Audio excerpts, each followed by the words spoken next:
ప్రాచీన భారతీయ సంస్కృతి సంపదలకు ప్రతీక పవిత్ర గోమాత. భారతీయులకు ఆనాది నుంచి ఆరాధ్య దేవత. చతుర్వేదాలలోనే కాక హిందూ ధర్మశాస్త్ర గ్రంథాలలో, భారత రామాయణ భాగవతాది పవిత్ర గ్రంథాలలోనూ గోమహిమ అసామాన్యమైనదిగా అభివర్ణించబడింది. శ్రీకృష్ణ భగవానుడు స్వయంగా గోమాతను పూజించి సేవించి గోపాలుడిగా వాటి ప్రాముఖ్యతను వివరించాడు. దేవతలతో సరిసమాన కీర్తిని గడించిన గోవు ఎలా ఉద్భవించింది, గోవులలో కపిల గోవుకు ఎందుకంత ప్రాముఖ్యత సంతరించుకుంది, అన్ని లోకాలలో కల్లా గోలోకానికి అంత ప్రాశస్యం రావడానికి కారణమేంటి, అసలు మహాభారతంలో గోవు విశిష్టత గురించి ఏం వివరించబడి ఉంది, అలాంటి ఆసక్తికర అంశాలను ఈరోజు మన వీడియోలో తెలుసుకుందాము. పూర్వము విశ్వకర్మ గొప్ప తపస్సుకు పూనుకున్నాడు. అమృత రూపిణి కామరూపి అయిన సురభి అనే కన్యను మానసపుత్రిగా సృష్టించాడు. ఆమెతో పాటు మహా తేజోవంతుడైన ఒక పురుషుడిని కూడా సృష్టించాడు. ఆ పురుషుడు ఆ కన్యను చూసి మోహించి ఆమె కొరకు పరితపించసాగాడు. అది చూసిన బ్రహ్మ మూర్ధోభవ అంటే నీ పరితాపము ఉపశమించుగాక అని దీవించాడు. అతడికి మార్తాండుడని పేరు పెట్టి సురభినిచ్చి వివాహము జరిపించి మీ ఇరువురికి పుట్టిన సంతానం యజ్ఞ యాగాదులకు అవసరమైన పాలు, పెరుగు, నెయ్యి సమకూరుస్తాయి అని చెప్పాడు. అలా వారిరువురికి గోవులు సంతానంగా జన్మించాయి. సురవి మార్తాండులకు 11 మంది సంతానం ఉద్భవించారు. వారే బ్రాహ్మణులకు మూల పురుషులు, వారే ఏకాదశ రుద్రులు. వారి పేర్లు ఆజాపాదుడు, అహిర్బుద్ధుడు, త్రయంబకుడు, వృషాకపిశంభుడు, కాపాలి, రైవతుడు, హరుడు, బహురూపుడు, ఉగ్రుడు, విశ్వరూపుడు. ఈ ఏకాదశ రుద్రులను లోకమంతా పూజించారు. ఏకాదశ రుద్రుల తర్వాత గో సమూహం పుట్టింది. ఆ ఆవుల ముఖంలో, కొమ్ములలో, నాలుకలో ఇంద్రుడు, మలద్వారము మూత్రములో వాయుదేవుడు, మూపురములో శివుడు, పాదాలలో దేవతలు, కడుపులో అగ్నిదేవుడు, పాల పొదుగులో సరస్వతీదేవి, పేడలో లక్ష్మీదేవి, పంచితములో కీర్తి, రక్తంలో చంద్రుడు కొలువై ఉన్నారు. గోవు హృదయములో భగుడు అనే దేవత, పాలలో బ్రహ్మదేవుడు, వెంట్రుకలలో అనుష్ఠానములు, తోకలో యమధర్మరాజు, కనులలో సూర్యుడు, చర్మములో తపస్సు తేజము అధిష్టాన దేవతలుగా ఉన్నారు. ఆవు కాళ్ళల్లో ఉన్న కీళ్ళల్లో సిద్ధులు కొలువై ఉన్నారు. సమస్త దేవతలకు ఆలవాలమైన గోవు మహత్యమును ఎన్ని విధములుగా వర్ణించినా పరిపూర్ణము కాదు. వాటిలో కపిల గోవు మరింత పూజనీయమైనది. ఒకనాడు ఆవులన్నీ హిమాలయాల మీద విహరిస్తూ ఉన్నాయి. ఆ సమయంలో ఒక లేగదూడ తన తల్లి దగ్గర పాలు తాగుతుంది. ఆ పాల నురగ గాలికి ఎగిరి అక్కడ తపస్సు చేసుకుంటున్న పరమశివుడు తల మీద పడింది. పరమశివుడికి కోపం వచ్చి మూడవ కన్ను తెరిచి ఆ ఆవులను చూశాడు. ఆ ఆవులన్నీ ఆ కోపాగ్ని వేడికి ఎర్రగా అయిపోయాయి. ఆవులన్నీ బెదిరి తలో దిక్కుకు పారిపోయాయి. ఈ సంగతి తెలుసుకున్న బ్రహ్మదేవుడు పరమశివుని వద్దకు వచ్చి, మహేష, నీ తల మీద ఉన్న చంద్రుడు నిరంతరం నీ మీద అమృతం కురిపిస్తుంటాడు కదా, లేగదూడల నోటి నుండి వచ్చే నురగ కూడా అమృత సమానమే కదా, అది ఎంగిలి ఎలా అవుతుంది? గోవు పాలు అమృతమైతే వాటి నురగ కూడా అమృతమే కదా, దీనికి ఆగ్రహిస్తే ఎలా? వాటిని కరుణించు అని వేడుకుని ఒక మంచి ఎద్దును శివుడికి కానుకగా ఇచ్చాడు. పరమశివుడు శాంతించి ఆ ఎద్దును తన వాహనముగా చేసుకుని ఆవులను ఆ ప్రాంతంలో తిరగడానికి అనుమతి ఇచ్చాడు. వెంటనే బెదిరిపోయిన ఆవులు తిరిగి వచ్చాయి.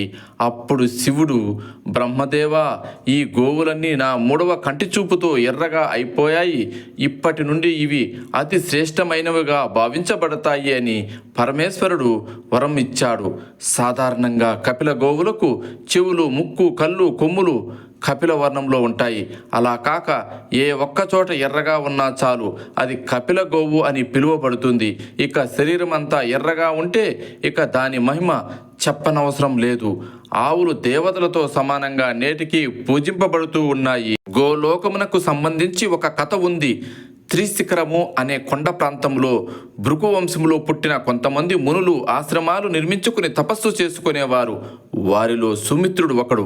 ఒకరోజు అంగీరసుడనే బ్రాహ్మణుడు గోసర్క అనే తీగను సుమిత్రుడికి ఇచ్చాడు. సుమిత్రుడు దానిని తన గోవులకు ఆహారంగా ఇచ్చాడు. ఆ ఔషధిని తిన్న ఆవులు ఏపుగా పెరిగి ఆ గోవులకు సంతానం పెరిగింది. అలా గోవుల సంతతి పెరిగి మందగా ఏర్పడ్డాయి. సుమిత్రుడు ఆ ఆవుల మందను చూసి బాగా మురిసిపోయాడు. ఆ ఆవు దూడలు తల్లులు పాలు త్రాగుతుంటే వాటి నుండి వచ్చే నురుగును తాను సేవించసాగాడు. అప్పటి నుండి అతడికి పేనుడు అనే పేరు వచ్చింది. ఆ ఆవులకు కామరూప విద్య కూడా ఉంది. ఒకరోజు కొన్ని ఆవులు చక్కటి స్త్రీల రూపం ధరించి సమీప కొలనులో జలకాలాడుతున్నాయి. వాటిని చూసి అక్కడే స్నానం చేస్తున్న కొన్ని గోవులు, మీరు ఎవరు? మీకు ఈ మనుషుల రూపములు ఎలా వచ్చాయని అడిగాయి. అప్పుడు స్త్రీ రూపంలో ఉన్న గోవులు, మేము బ్రాహ్మణులకు సేవ చేస్తాము, యజ్ఞములకు, పితృకార్యములకు, అతిథి సత్కారములకు, బ్రాహ్మణులకు ఆహారంగా ఉపయోగపడే పాలు ఇస్తాము, బ్రాహ్మణుల పొలములో పని చేయడానికి మా పిల్లలను పంపుతాము, మేము చేసే మంచి పనుల వలన మాకు గోలోక ప్రాప్తి కలిగింది అని పలికాయి. మిగిలిన ఆవులు తమకు కూడా గోలోక ప్రాప్తి కలిగే తరుణోపాయము చూపమని కాంతల రూపంలో ఉన్న గోవులను అడిగాయి. అప్పుడు ఆ గోవులు, రంతిదేవుడు ఒక యజ్ఞం చేస్తున్నాడు, మీరు అక్కడికి వెళ్ళండి, ఆయన మిమ్మల్ని ఆ యజ్ఞంలో బలి ఇస్తాడు, మీకు గోలోక ప్రాప్తి కలుగుతుందని పలికాయి. వెంటనే ఆ ఆవులన్నీ రంతిదేవుడు వద్దకు వెళ్ళడానికి సిద్ధమయ్యాయి. కానీ అందులో ఒక గోవు సందేహం వెలుబుచ్చింది. మనం మన యజమాని సుమిత్రుడిని అడిగి కదా వెళ్ళాలి అని అన్నది. వాటిలోని కొన్ని ఆవులు, సుమిత్రుడు మనం వెళ్ళడానికి అనుమతి ఇవ్వడు గనుక మనం అతడిని చంపుదాము, అప్పుడు అతడు కూడా గోలోకమునకు వస్తాడు అని అన్నాయి. కానీ అవి సుమిత్రుడిని చంపలేకపోయాయి. అయితే కాంతల రూపంలో ఉన్న కపిల గోవులు మాత్రం, మేము సుమిత్రుడిని చంపుతాము, దానికి బదులుగా మీరు మాకు ఏమీ ఇస్తారు అని అడిగాయి. అప్పుడు మిగిలిన ఆవులు కపిల గోవులతో, ఈ రోజు నుండి అన్ని రంగుల ఆవులలో ఎర్రని గోవులు శ్రేష్టమైనవిగా పరిగణించబడతాయని వరం ఇచ్చారు. వెంటనే ఆ ఆవులు మారు రూపంలో సుమిత్రుడి దగ్గరకు వెళ్ళి, అయ్యా, ఇప్పటి వరకు మీరు గోపూజ చేశారు, మేము ఎంతో సంతోషించాము, మీకు ఏం వరం కావాలో కోరుకోండి అని అడిగాయి. అందుకు సుమిత్రుడు, నాకు ఇప్పటి వల్ల ఎప్పటికీ ఆవుల యందు భక్తి శ్రద్ధలు ఉండేలా అనుగ్రహించండి అని కోరుకున్నాడు. ఆ ఆవులు, అలాగే అనుగ్రహిస్తాము, మేము గోలోకములకు వెళుతున్నాము, మీరు కూడా మాతో రండి అని అన్నాయి. సుమిత్రుడు, నేను నా గోవులను విడిచి ఎక్కడకు రాను అని అన్నాడు. అప్పుడు మారువేషంలో ఉన్న గోవులు అతడి శరీరమును తమ కొమ్ములతో ఎత్తి క్రింద పడవేశాయి. సుమిత్రుడు ప్రాణాలు వదిలాడు. అతడి శరీరం మాత్రం కింద పడింది, ఆత్మ మాత్రం గోలోకం చేరింది. అక్కడ ఉన్న గోమాతలు సుమిత్రుడిని ఆదరించి మర్యాదలు చేసి అతడికి జరిగినది చెప్పి, నీకు మేలే జరిగింది, కానీ నిన్నిలా దారుణంగా చంపిన ఎర్రని ఆవులకు మాత్రం ముఖం నల్లగా మాడిపోతుందని శాపం పెట్టాయి. తరువాత సుమిత్రుడి ఆవులన్నీ రంతిదేవుడి వద్దకు వెళ్ళి, అయ్యా, మీరు మమ్ము యజ్ఞములో బలి ఇచ్చి మాకు గోలోక ప్రాప్తిని కలుగజేయండి అని వేడుకున్నాయి. అప్పుడు రంతిదేవుడు, అది ఎలా చేయగలను, అది పాపము కదా, ఆ పని చేసి నేనెలా పాపము మూటగట్టుకుంటాను, నాకు ఉత్తమ గతులు ఎలా ప్రాప్తిస్తాయని అన్నాడు. అయ్యా, ఇది మా నిర్ణయం కాదు, దేవతల నిర్ణయం, మీరు ఆచరించాలి, మేము పవిత్ర హోమంలో బలిదానం చేసుకోగలిగితేనే గోలోకానికి వెళ్ళే అవకాశం ఉంటుంది అని అన్నాయి.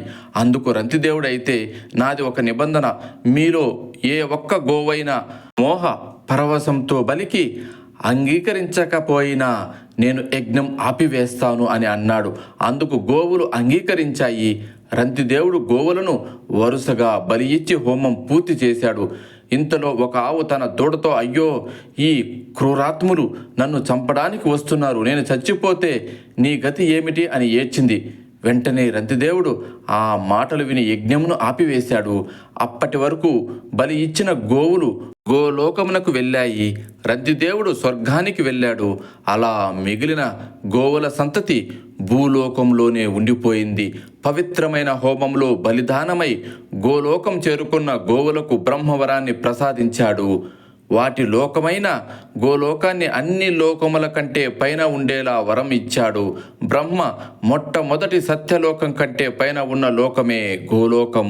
ఈ చరాచర జగత్తుకు మూలాధారము గోవు. దేవతలకు, సిద్ధులకు, సాధువులకు గోవు తల్లి వంటిది. బ్రహ్మ పదమును కోరుకునేవాడు గోవును మనసుతో కానీ, కర్మలతో కానీ, వాక్కుతో కానీ బాధించకూడదు. ఇది బ్రహ్మవాక్కు. వేదము కూడా గోవులకు పవిత్రతను ఆపాదించింది. ఏ గోవును పూజించి దేవతలు మానవుల కంటే గొప్పవాళ్ళయ్యారు, అటువంటి గోవుల కంటే పవిత్రమైనది ఈ లోకములో ఏముంది? యజ్ఞ యాగములలో గోవులకు ఉన్న పవిత్రత మరి వేటికి లేదు. ఉపనిషత్తులన్నీ గోస్వరూపాలే అని బ్రహ్మదేవుడు స్వయంగా తెలియజేశాడు. గోపూజ పవిత్రమైన యజ్ఞం వంటిది. మానవులు ఎక్కువగా కపిల గోవులను పూజిస్తారు, వాటిని దానంగా ఇస్తారు. అలా చేయడం వలన వారి పాపాలన్నీ తొలగిపోతాయి. వీటి యొక్క విశిష్టత మహాభారతంలోని అనుశాసనిక పర్వంలో సుస్పష్టంగా వివరించాడు వ్యాస భగవానుడు.